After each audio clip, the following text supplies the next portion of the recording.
Hi viewers, నేను మీ శ్రీనివాస్. ఓకేనా? Hi viewers, నేను మీ శ్రీనివాస్. మీరు చూస్తున్నారు విలేజ్ స్టోరీస్. మనం ఈరోజు విలేజ్ స్టోరీస్ కథనంలో ఒక గ్రామానికి సంబంధించినటువంటి మంచినీటి ఎద్దడి కోసం బాధపడుతున్నటువంటి గ్రామస్తులు మనకు సమాచారం అందించారు. ఇది భద్రాద్రి కొత్తగూడెం జిల్లా చెర్ల మండలంలోని సింగి సముద్రం, కేవలం 3 కిలోమీటర్ల మండల కేంద్రానికి దూరం ఉన్నటువంటి ఒక గ్రామం. ఈ గ్రామంలో కనీసం మంచినీరు లేక చాలా గొంతు తడిసే పరిస్థితి లేదని చెప్పని బాధపడుతున్నారు. తలాపనే గోదావరి ఉన్నప్పటికీ వారికి మంచినీరు చుక్క నీరు కూడా అందే పరిస్థితి లేదు. అయినప్పటికీ ఒక బోర్ ఉంది ఇక్కడ. వారు స్వతహాగా మరో బావి తవ్వుకున్నారు. ఊరంతా కలిసి చేయి కలిపి బావి తవ్వుకున్నారు. అది ఇప్పుడు ఎండాకాలం కావడంతో భూగర్భ జలాలు అడుగంటి 70 అడుగులకు వెళ్ళినటువంటి పరిస్థితి. 70 అడుగుల లోతులో నీరున్నాయి. అయినప్పటికీ ఆ నీరు అంతా కూడా మొత్తం మురికితో పేరుకుపోయినటువంటి పరిస్థితి. ఈ నేపథ్యంలోనే మనం ఈ యొక్క సింగి సముద్రం గ్రామస్తులు మనతో పాటు ఉన్నారు. వారిని అడిగి తెలుసుకునే ప్రయత్నం చేద్దాం. విలేజ్ స్టోరీస్ అంటే ఒక ఆదివాసీ గ్రామంలో ఎక్కడో అటవీ ప్రాంతంలో జరిగే కథనాలే కాదు, మొత్తం మన మండల కేంద్రంలో మన మైదాన ప్రాంతాల్లో కూడా ప్రజల జీవన స్థితిగతులను, వారికి ఉన్నటువంటి సమస్యలను చూపెట్టే ప్రయత్నంలో మీ ముందు నేను ఎప్పుడూ ఉంటాను. ఈ నేపథ్యంలోనే మనతో పాటు కొంతమంది ఉన్నారు. మనం తెలుసుకునే ప్రయత్నం చేద్దాం. ఇక్కడ మనం చూడొచ్చు మొత్తం కూడా వాటర్ ఎలా ఉన్నాయంటే మొత్తం ఎర్రగా కొట్టినటువంటి వాటర్. ఒకసారి కొట్టామో ఒకసారి చూడొచ్చు. మనం ఈ యొక్క వాటర్ మనం చూడొచ్చు. చూసారు కదా నీళ్ళు ఎట్లా పరిస్థితి ఉన్నాయో. ఇది పరిస్థితి ఇక్కడ చూడొచ్చు. అంటే ఇటువంటి ఈ వాటర్ని వీరు ఇంట్లో నిత్యం వాడుకుంటున్నారు. మరోవైపు మంచినీటి కోసం వాడుకుంటున్నారు. ఈ యొక్క మంచినీటి పరిస్థితి ఉద్యానం ఘటన మనం చూడొచ్చు. గతంలో మన పవన్ కళ్యాణ్ సార్ దీని మీద దృష్టి సారించినటువంటి పరిస్థితి ఉంది ఆంధ్రాలో. అదేవిధంగా అటువంటి పరిస్థితి ఇక్కడ కిడ్నీల లోపం వచ్చే పరిస్థితి ఉంది. కిడ్నీల వ్యాధితో ఇబ్బంది పడుతున్నటువంటి పరిస్థితి కొంతమంది గ్రామస్తులు కూడా ఉన్నారని చెప్పని మనతో పాటు చెప్పినటువంటి పరిస్థితి. ఈ నేపథ్యంలో ఇటువైపు మిషన్ భగీరథ లైన్ కూడా 1 కిలోమీటర్ల దూరంలో పూసుగుప్ప అనే గ్రామానికి వెళ్ళింది. అక్కడ నుంచి 1 కిలోమీటర్ ఇక్కడికి కలిపినట్లయితే అంటే మీ చెవు ఎలా ఉందంటే ఇలా కాకుండా ఇలా సూటిగా చూపెట్టాలని చెప్పని మాత్రం ఈ యొక్క గ్రామస్తులు చెప్తున్నారు. ఇది ఎందుకు మీకు చెప్తున్నానంటే ఇక్కడ నుంచి ఏదైతే కొయ్యూరు ఉంది, చెర్ల మండల కేంద్రం నుంచి భద్రాద్రి కొత్తగూడెం జిల్లా ఈ యొక్క విలేజ్ ఇది.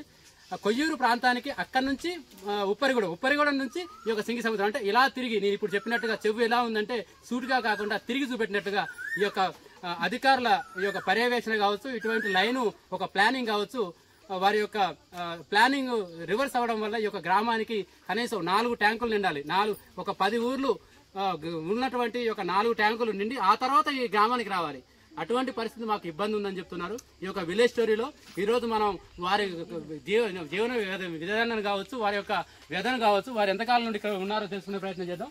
అమ్మ చెప్పండి, మీ పేరేంటి, ఎప్పటి నుంచి ఉంటున్నారు ఈ యొక్క గ్రామం? మేము తాతల తండ్రుల నుండి ఉంటాండ్రు ఇక్కడ.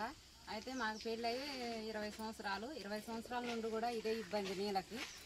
అతుకు బేనోడు వేయితారు, వాసిమాలకు వేయితారు కదా, మీకు ఏరు వేయి మమ్మల్ని కలుపుతాం. ఏరు మాకు చాలా ఇబ్బందిగా మింది. మాకు ఎత్తి గురించి పక్క నాటంకి దాయవాళ్ళు, చిన్న పిల్లని ఎత్తి కూడా పేసంజి ఏరు వారు బిందెడు కచ్చిన వల్ల మళ్ళీ పంచికి దాయవాలి చాలా ఇబ్బందిగా కెచ్చాను. అతుకు మా పెద్దవారు వాసిమాలకు ఎత్తున్నారు కదా, రేవంత్ అన్నని గెలిపిస్తూ మన పార్టీ నాయకుడు కదా, మన రేవంత్ అన్నని గెలిపిస్తూ మీకు ఏరు వేయితుందో చెప్తారు. అలా ఇంజరు మమ్మ రేవంత్ అన్న కోటు వాటం వెనక ఆ రేవంత్ అన్నలు మా ముఖం కూడా దూడతాం పిల్లోడు. కానీ మాకు చాలా ఇబ్బందిగా ఉంది. ఈ ఎర్రటి ఏరు నుంచి మళ్ళీ డొకటి నొప్పికు, గొంతు నొప్పికు, కాలుకు నొప్పికు, అన్ని వాసనకు మాకు పందుంగ వాళ్ళకి కూడా చాలా ఇబ్బందిగా ఉంది. అలా దూరం దాగే పరిస్థితి మతుకు దిగం వంజిసేనుకు మతుకు అవి ఏరు గొయ్యి తీసి కూడా జల్లిసి కూడా ఉండం పరిస్థితి వాసు ఉంది. రేవంత్ అన్న మీకు పుణ్యం అంతే, మాకు కొద్దిగా ఏరు ఈదాం పాటి కూడా మీరు గెలుస్తూ మామిని మంచిగా ఏతికి ఇలాంటి ఇబ్బంది వర్ణించారు. మేము గెలిపిస్తాము. ఇంత గెలిపిస్తామనక బేన్ మంత్రి కూడా మా యొక్క వాదటం పిల్లలు చిన్న వారు కూడా వాసి ఉడటం పిల్లలు అలా ఇంజరి మాకు ఏరిల్లు ఇంజరి ఇబ్బంది పడదాం. వీళ్ళకి నాయకుడికి ఆ మోటార్ డిప్పిస్తారు, అద్దు కూడా పొరు డిప్పిస్తారు. ఒక 10 నిమిషాలు వేయితే ఎర్రంగా వేయితే మమ్మ బాతనకు బెగన కంప్లైంట్ లాంటిది కాను కూడా మీ నాటికి మోటార్ వాడుతాము. ఏరు వాసూరు మీ తింటారు, అలా వాసి ఉడిదేంది అవుతారు. లోపల బాధ మాకు తెలియదు, మా ఊరికి తెలియదు కదా. లోపల మందని బాధ బేలవైతే ఆ ఏరు ఇంజోరు కూడా బెచ్చుకు నిమిషం వేయితింజోరు కూడా మామిని పట్టించుతాం పిల్లలు. అలా వేయితారు దేయితారు. ఆ కరెంట్ పోల్స్కి కూడా వాటిల్లోరు మమ్మ ఆ కర్రాడేవి మళ్ళీ వాడతాం దానిని. ఆ బాయి కూడా గవర్నమెంట్ వారింజరు ఆ బాత వరాతో ఇస్తారు, అగవిడిసిస్తారు. మమ్మే అందరం కలిగి మళ్ళీ దాని బాయిడే ఆపుతాము. ఇంజడు కూడా ఏరిల్లు ఇతకం కూడా ఆ బాయిది ఏరు మిందో ఇల్లు ఇంజో ఊటది కూడా వాడతాం పిల్లలు. మా పరిస్థితి చాలా ఇబ్బందిగా మిందే. మా పిల్ల పక్క హాస్టల్కి ఇంక అత్తకే కొద్దిగా మంచి మనతో హాస్టల్ నుంచి లోన్ బతుకు ఆ పిల్ల కూడా ఏరు మోసుడే. ఆ ఏరు నుంచి కూడా పిల్ల కూడా అసలు మంచి మన్నూరు ఈ కాలు నొప్పి పింజోరు డొకాన్ నొప్పి పింజోరు చాలా ఇబ్బంది పడుతున్నారు. అందుకే రేవంత్ అన్నాక దండం బాటోనా మా ఏరియాతో కొద్దిగా ఏరి మింజోరికి వచ్చాను. అది యాక్చువల్గా వారికి తెలుగు కాస్త ఇబ్బందికరమైనప్పటికీ వారి యొక్క భాషలో తెలియనటువంటి భావం ఏంటంటే రేవంత్ సార్ని ఏదైతే తెలంగాణ ముఖ్యమంత్రి గారిని కూడా వారు వేడుకుంటున్నారు. అయ్యా మాకు యొక్క ఏదైతే తలాపునే గోదావరి ఉన్నప్పటికీ కనీసం గొంతుకు గుక్కె నీరు లేని పరిస్థితి. అదేవిధంగా మాకు వేసినటువంటి ఈ బోర్లో ఏదైతే మొత్తం కూడా మురికి నీరు వస్తుంది. ఈ నేపథ్యంలో మొత్తం కూడా మా పిల్లలు అటువైపు మా వృద్ధులు మొత్తం కూడా యువకులు మొత్తం వారు ఆరోగ్యపరంగా ఆరోగ్యం క్షీణించి ఇబ్బంది పడే పరిస్థితి ఉందని చెప్తున్నారు. దీనికి సంబంధించిన విషయమే మరొకరు మనతో పాటు ఉన్నారు. అక్కని మనం తెలుగులో తెలుసుకునే ప్రయత్నం చేద్దాం. అక్క చెప్పండి, కొంచెం ముందుకు రండి మీరు. అక్క చెప్పండి, అంటే నాకు కొంచెం అర్థమైంది. తను చెప్పిన భాషలో భావం ఏంటి, అసలు పరిస్థితి ఏంటి ఇక్కడ? నీళ్ళు మించి రావట్లేదు అని చెప్తాను సార్ వాళ్ళ భాషలో. నాకు భాష రాదు, నేను తెలుగులోనే మాట్లాడుతున్నాను సార్. ఇక నీళ్ళు బాగా బొరులు వస్తున్నాయి, తాగితే అని ఒక రోగాలు వస్తాయి అని మొత్తుకుంటున్నాం సార్. మీ రేవంత్ రెడ్డి అన్నకి మేము దండాలు పెడుతున్నాం సార్. మాకు ఇలాంటి నీళ్ళు తాగి బాగా అనారోగాలు బాగా రోగాలు అన్నీ వచ్చేసి హాస్పిటల్కి తిరగలేక మేము రోజువారి కూలీలో ఆ డబ్బులు రోగానికి పెట్టుకుంటామా, ఇటు పని చేసి ఇంట్లో గడుచుకుంటామా, ఏ రకంగా బతకాలో అర్థం కావట్లేదు సార్. మీరు దయచేసి మాకు నీళ్ళు వచ్చేలాగా. మీరు ఎంతకాలం నుండి ఇక్కడ ఉంటున్నారమ్మా? ఎంతమంది కుటుంబాలు ఉన్నాయి ఇప్పటి వరకు? ఈ వాటర్ పరిస్థితి ఎంతకాలం ఉంది? 100 కుటుంబాలు ఉన్నాయి సార్. మా జనాలు 400 జనం ఉన్నాం సార్. మేము ఏ రకంగా అయినా మరి ఆ సాయం చేస్తాడని మేము ఆశపడ్డాం. ఏ రకంగా కూడా మాకు సాయం చేసేటోళ్ళు ఎవరు లేదు సార్. మాకు ఇది పరిస్థితి. మరో కొంతమంది ఉన్నారు, మనం తెలుసుకునే ప్రయత్నం చేద్దాం. అమ్మ ఇక్కడ నీటి పరిస్థితి అంటే ఇక్కడ బురద నీళ్ళు ఉన్నాయి, అక్కడ బావి ఒకటి తవ్వుకున్నారు కదా, ఎంతమంది కలిసి తవ్వుకున్నారు? ఊరంతా కలిసి ఎంత ఖర్చు అయింది? ఆ యొక్క నీళ్లు కూడా అడుగంటిన పరిస్థితి. అక్కడ నీరు మీరు ఉపయోగించుకుంటున్నారా?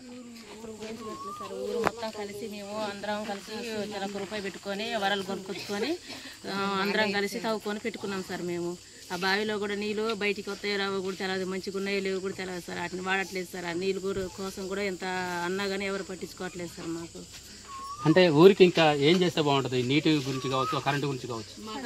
కరెంటు కూడా అసలు రాదు సార్. వరుసలు గాలి దుమరాలు వస్తే అసలు కరెంటే రాదు సార్ మాకు.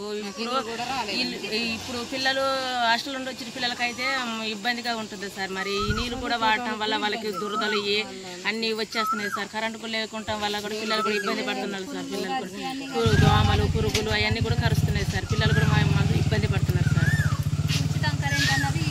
అది పరిస్థితి. ఏదేమైనప్పటికీ మన విలేజ్ స్టోరీలో ఈ యొక్క కథనాన్ని మనం చూసాం. ఈ కథ కాదు, ఇది వెదలా అనిపిస్తుంది.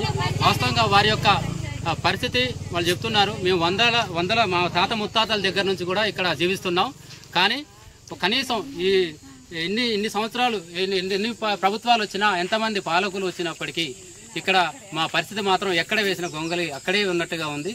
దయచేసి సీఎం ఏదైతే తెలంగాణ సీఎం అటువైపు స్థానిక ఎమ్మెల్యే, స్థానిక అధికారులు మొత్తం కూడా ఐటీడీఏ కావచ్చు, అటువైపు జిల్లా కలెక్టర్ కావచ్చు, దీనిపై దృష్టి సారించాలి. మాకు మంచినీటి వెదరు మాత్రం తీర్చాలి. మాకు గొంతుకు గుట్టికడు నీళ్లు అందించే దిశగా ప్రయత్నం చేయాలి. అదేవిధంగా ఈ యొక్క కరెంటు విషయంలో కూడా కొంత చొరవ తీసుకోవాలి. మొత్తం లైన్ అంతా కూడా ఎప్పుడు కరెంటు వస్తుందో ఎప్పుడు పోతుందో కూడా అని చెప్పని వారు ఏదైతే నిత్యం 24 గంటల కరెంటు ఇస్తా అని చెప్పన్న ప్రభుత్వం పథకం లక్ష్యం నీరుగారుతుంది దీని పట్ల అని చెప్పని అంటున్నారు. ఏదేమైనప్పటికీ మనం ఈ యొక్క విలేజ్ స్టోరీలో ఈ యొక్క కథను 10 మందికి అంటే ప్రజలకు ద్వారా అదే ప్రభుత్వానికి వారి యొక్క వాణిని వినిపించే ప్రయత్నం చేస్తున్నాం. ఇదే కాదు, ఇంకా మరెన్నో కథలు మీ ముందుకు తీసుకొచ్చడానికి నేను ఎప్పుడు సదా మీ సేవలో ఉంటాను.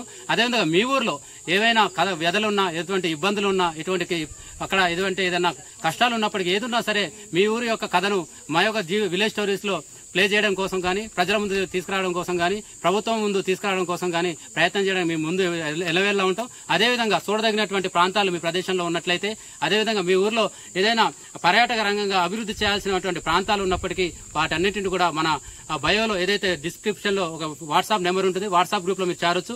అదేవిధంగా విలేజ్ స్టోరీస్ అనే యూట్యూబ్ ఛానల్ ని ఫేస్బుక్ లోను, ఇన్స్టాగ్రామ్ లోను, అటువైపు అన్ని ప్లాట్ఫామ్స్ లో కూడా అవైలబుల్గా ఉంది. మీరందరూ కూడా చేయాల్సింది ఒకటే, మమ్మల్ని ప్రోత్సహించండి. మీ యొక్క ఇటువంటి కథనాలు మరెన్నో మీ ముందుకు తీసుకొచ్చే ప్రయత్నం చేస్తూనే ఉంటాను సదానం.